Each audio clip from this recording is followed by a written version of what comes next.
Hello বন্ধুরা, সবাই কেমন আছেন? অনেকদিন পর ভিডিওতে ভয়েস দিলাম। এতদিন আমি ঢাকার বাইরে ছিলাম, বেড়াতে গিয়েছিলাম, তো ঢাকা চলে এসেছি, বেড়ানো শেষ। আজকে যে ভিডিওটা আপনাদের সাথে শেয়ার করছি এটা হচ্ছে একটা সালাদ, অনেক হেলদি আর কালারফুল একটা সালাদ। আর এই ভিডিওটা কিন্তু আরো আগের, আমি বেড়াতে যাওয়ার আগের, তো এডিট করা হয়নি, যার জন্য আপনাদের সাথে শেয়ার করতে পারিনি।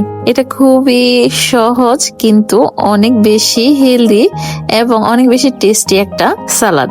যারা ডায়েট করছেন বা ডায়েট ছাড়াও আপনারা যে কোনো বেলায় এই সালাদটা ভাতের পরিবর্তে খেয়ে নিতে পারেন, একদম পেট ভরে যাবে, মনও ভরে যাবে। তো এখানে আমি সালাদটা বানানোর জন্য প্রথমে গাজর কুচি করে নিয়েছি, তারপর শসা নিয়েছি, তারপর বিটরুট নিয়েছি, তারপর টমেটো দিলাম আর দিয়ে দিলাম লেটুস পাতা। আপনারা আপনাদের পছন্দ মতো কিন্তু সবজি দিতে পারেন, যার যেটা ভালো লাগে খেতে। তারপর সামান্য একটু লবণ দিয়েছি, কেউ চাইলে এটা অ্যাভয়েড করতে পারেন। তারপর একটু পেঁয়াজ কুচি দিয়ে দিলাম আর দিয়ে দিলাম কাঁচামরিচ দিয়ে এখন আমি এখানে একটু দিয়ে দিব গোলমরিচের গুঁড়া। এই যে এটাতে আমি ক্রাশ করে নিয়েছি গোলমরিচটা দিয়ে, তারপর আমি এখানে একটু টক দই দিয়ে দিচ্ছি।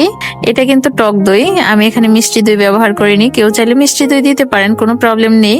তবে আমি এটাকে একদমই চিনি ছাড়া খেয়েছি, টক টকে খেয়েছি, আমার কাছে এটাই ভালো লেগেছিল। তারপর লাস্টে দিয়ে দিলাম বাদাম।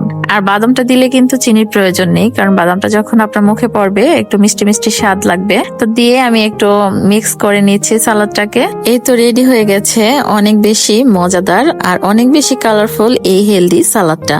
এটাকে আরো বেশি মজাদার করতে চাইলে আপনি এখানে মেয়োনেজ ব্যবহার করতে পারেন। তো আজকে আমার এই সালাদের রেসিপিটা আপনাদের কেমন লেগেছে অবশ্যই জানাবেন।